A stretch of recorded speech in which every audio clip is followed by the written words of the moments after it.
जय माँ काली मित्रों, आपका मेरे चैनल माँ काली माँ काल शक्ति उपासना में स्वागत है। मित्रों, अगर आप मेरे चैनल पर नए हैं तो मेरे चैनल को सब्सक्राइब कीजिए, लाइक कीजिए, शेयर कीजिए। साथ ही नोटिफिकेशन बेल को भी प्रेस कीजिए, जिससे मेरी आने वाली वीडियोस का नोटिफिकेशन आपको तुरंत मिल जाए। मित्रों, आज का जो विषय है वो विषय ये है कि जब हम मंदिर जाते हैं तो मंदिर जाते वक्त हमें भगवान शिव की कैसे पूजा करनी चाहिए। यानी सभी लोग ये सोचकर परेशान रहते हैं, जैसा कि आप सभी जानते हैं कि रुद्राभिषेक जो कराया जाता है वो पंडित जी के द्वारा किया जाता है। यानी कभी भी हमें पंडित जी कहते हैं कि हमें ये परेशानी है, तो वो कहते हैं आप रुद्राभिषेक करा लीजिए, आपको बहुत आराम आएगा। जिनको काल सर्प दोष रहता है वो भी रुद्राभिषेक कराते हैं। तो ऐसी परिस्थिति में जब वो रुद्राभिषेक कराते हैं तो हमें ऐसा लगता है कि हम तो ये कार्य कर ही नहीं सकते। लेकिन एक सामान्य तरीका भी है जिससे आप भगवान शिव को प्रसन्न कर सकते हैं। एक सामान्य पूजा पाठ के माध्यम से भी आप भगवान शिव को प्रसन्न कर सकते हैं, भोलेनाथ को प्रसन्न कर सकते हैं। तो वही चीज़ मैं आपको बताने जा रही हूँ। बहुत ही सरल विधि है, इसको हर कोई व्यक्ति कर सकता है। और वो अगर इस प्रकार से पूजा करता है भगवान भोलेनाथ की, तो उसको वही फल प्राप्त होगा जो रुद्राभिषेक से प्राप्त होता है। देखिए मित्रों, घर पर या फिर मंदिर में जो पूजा पाठ की जाती है, वहाँ पर पूजा पाठ करने से आपको कई गुना फल मिलता है, जबकि घर में नहीं मिलता। क्योंकि जो मंदिर में जो मूर्तियाँ होती हैं, प्राण प्रतिष्ठित होती हैं, तो वहाँ पर पूजा करने का एक अलग ही फल आपको प्राप्त होता है। तो ऐसी परिस्थिति में आप मंदिर में जाकर अगर रुद्राभिषेक करते हैं, यानी वो एक रुद्राभिषेक का फल ही आपको देगा, तो आप मंदिर में जाकर करें। सबसे पहले आपको क्या करना है, जब आप मंदिर में जाते हैं तो मंदिर में जाने के बाद में आपको भोलेनाथ के लिए एक दीपक लगाना है। दीपक जला देंगे, क्योंकि कुछ लोग बाद में जलाते हैं, लेकिन इसमें आपको दीपक सबसे पहले लगाना है। भोलेनाथ के मंदिर में जाकर के आपको सबसे पहले दीपक लगाना है। दीपक किसी का भी लगा सकते हैं, आप देसी घी का दीपक लगा सकते हैं, तिल के तेल का भी दीपक लगा सकते हैं। उसके बाद में आपको धूप बत्ती जलानी है। कोई अच्छी सुगंधित धूप बत्ती अगर आप जलाएं तो अति उत्तम होगा। उसके बाद में आपको भगवान को स्नान कराना है, भोलेनाथ को। स्नान आपको किस तरह कराना है, आपको जल लेना है, सामान्य जल लेना है।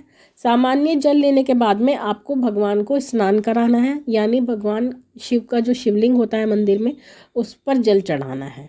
और जल चढ़ाते हुए या तो आप महामृत्युंजय का पाठ करें, और जिन व्यक्तियों को मृत्युंजय मंत्र नहीं आता, कुछ व्यक्ति ऐसे होते हैं जिनको महामृत्युंजय मंत्र याद नहीं होता, वो लोग ओम नमः शिवाय का जाप करें। और जाप करते करते ही आपको वो जल चढ़ाना है। चढ़ाते जाएं, 1 लोटा 2 लोटा जितना आप चढ़ा सकते हैं जल चढ़ाएं। और चढ़ाते चढ़ाते आप मन ही मन में जाप लगातार करते रहें। जाप आपका बिल्कुल भी रुकना नहीं चाहिए। सभी व्यक्ति जो जैसे जैसे आप जल चढ़े वैसे वैसे जाप आपका चलता रहे। उसके बाद में आपको दूध चढ़ाना है। दूध चढ़ाते हुए भी आपको लगातार जाप करना है, या तो महामृत्युंजय का जाप करें या फिर ओम नमः शिवाय का जाप करते रहें। तो इस प्रकार से लगातार आपको जाप करते रहना है। पहले आपको दूध चढ़ाना है, दूध चढ़ाने के बाद में दही चढ़ाना है, दही के बाद में शहद चढ़ाना है, शहद के बाद में शक्कर आपको चढ़ाना है। या बूरा है तो बूरा चढ़ा सकते हैं, शक्कर है तो शक्कर चढ़ा सकते हैं। फिर उसके बाद में आपको घी चढ़ाना है, शुद्ध देसी घी आपको चढ़ाना है। और चढ़ाने के बाद में आपको जो सामग्री है उससे भोलेनाथ की मालिश करनी है। जो शिवलिंग है उस पर अच्छी तरह से उसका लेपन करना है और मालिश करते रहना है, और नमः शिवाय का जाप करते रहना है। जैसे जैसे आप मालिश करेंगे तो जो आपकी नकारात्मकता होगी, जो शरीर की नकारात्मकता होती है, वही नकारात्मक ऊर्जा जब आप शिवलिंग को स्पर्श करेंगे तो वो भोलेनाथ उसको खींच लेते हैं। इतनी महत्ता होती है शिवलिंग पर मालिश करने की। इसलिए कोई भी वस्तु चढ़ाई जाती है तो उसमें यही कहा जाता है कि उसको अच्छी तरह भोलेनाथ के शिवलिंग पर लपेट दिया जाए और उसको मालिश की जाए। उसके बाद में जब आप चढ़ा रहे होंगे और ये मालिश करेंगे, तो मालिश करने के बाद में आपको नमः शिवाय का लगातार जाप करना है। उसके बाद में आपको शुद्ध जल लेना है, वही जल, सामान्य जल आपको लेना है।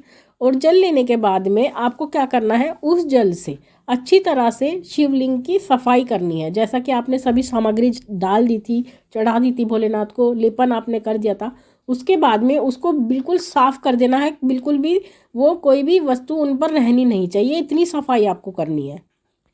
सफाई करने के बाद में जब वो पूर्णतया बिल्कुल साफ हो जाए, आपको फिर जल चढ़ाना है। 1 लोटा 2 लोटा जितना आप चढ़ाना चाहें फिर जल चढ़ाएं, और जल चढ़ाते चढ़ाते ओम नमः शिवाय का लगातार मन में मंत्रोच्चार करते रहें। मंत्र जाप करते करते ही आपको भगवान में ध्यान लगाना है, ध्यान केंद्रित करना है, भोलेनाथ के चरणों में ही ध्यान लगाना है।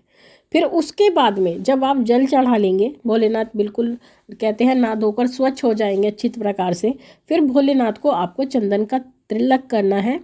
तिलक में अगर आप त्रिपुंड कर सकते हैं, भोलेनाथ को त्रिपुंड बहुत प्रिय है तो त्रिपुंड करें, या फिर चंदन से तिलक आपको करना है, चंदन का तिलक करना है, या आपको अष्टगंध का तिलक करना है। और अगर आपके पास ये कुछ नहीं है तो आप भस्म का तिलक कर सकते हैं, भभूत का तिलक कर सकते हैं। जो धूप बत्ती होती है, धूप बत्ती की राख के माध्यम से भी आप भोलेनाथ को तिलक कर सकते हैं, क्योंकि भगवान को भभूत बहुत प्रिय होती है। इसके बाद में अगर आपके पास बेलपत्र है तो भोलेनाथ को बेलपत्र चढ़ाएं, धतूरा है तो धतूरा चढ़ाएं, भांग चढ़ाएं, गुलाब का पुष्प चढ़ाएं, इत्र भगवान को बहुत प्रिय है तो इत्र लगाएं भगवान को।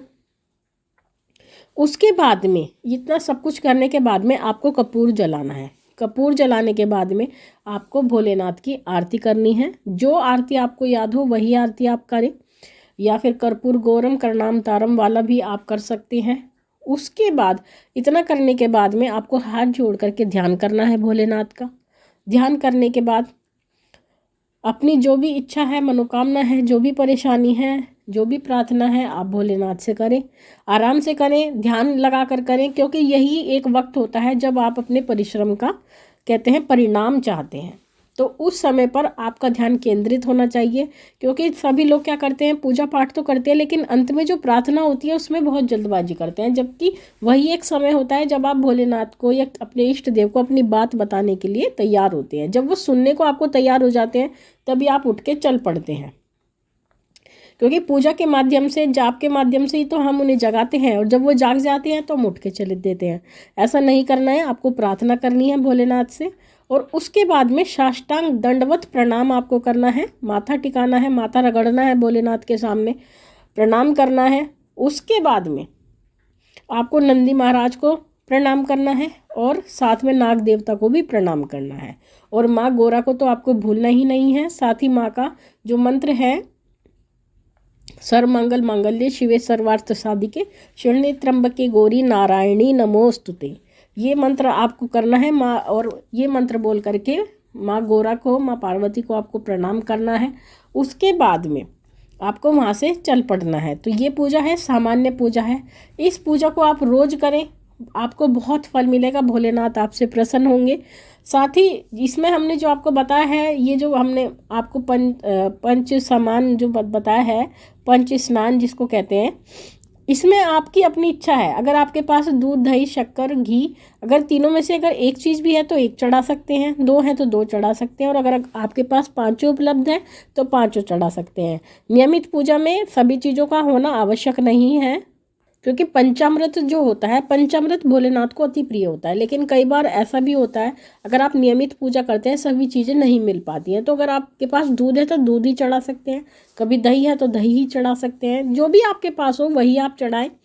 लेकिन चढ़ाने से आपको बहुत फल मिलता है, और इसी प्रकार से, जिस प्रकार से हमने आपको विधि बताई है, अगर आप इसी प्रकार से पूजा करते हैं तो आपको वही प्राप्त होता है फल जो रुद्राभिषेक के करने से प्राप्त होता है। तो मित्रों, ये छोटी सी संक्षिप्त विधि हमने आपको बताई है, क्योंकि सभी सब्सक्राइबर ये कहते हैं कि हम भोलेनाथ के ऊपर कोई वीडियो नहीं बनाते हैं, तो इसीलिए हमने आपको ये विधि बताई है। इसके माध्यम से आप भोलेनाथ को प्रसन्न करते हैं। आशा करते हैं आपको ये जानकारी अच्छी लगी होगी। माँ भगवती से यही प्रार्थना करते हैं कि वो आपके भंडारे भरती रहे, आपकी सभी मनोकामनाओं को पूर्ण करती रहे। आपसे फिर मिलते हैं अब अगली वीडियो में। तब तक के लिए जय महाकाली, जय महाकाल।